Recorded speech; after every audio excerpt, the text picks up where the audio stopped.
पाईपलाईनमधील वॉलजवळ गळती सुरू झाली आणि लाखो लिटर शुद्ध पाणी थेट जयंती नाल्यात कोसळू लागलं। नागाळा पार्कातील जयंती नाल्यावरच्या पुलाजवळ आज जणू पाण्याचा धबधबा दिसत होता।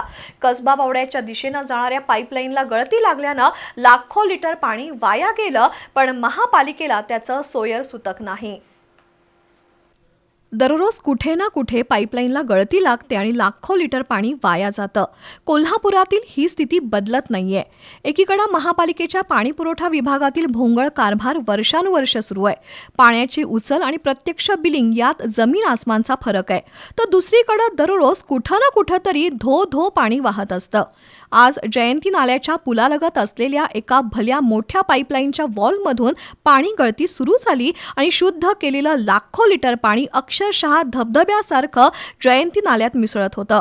अशा प्रकारची जबाबदारी नेमकी कुणावर हे एकदा महापालिका आयुक्तांनी जाहीर करण्याची गरज आहे।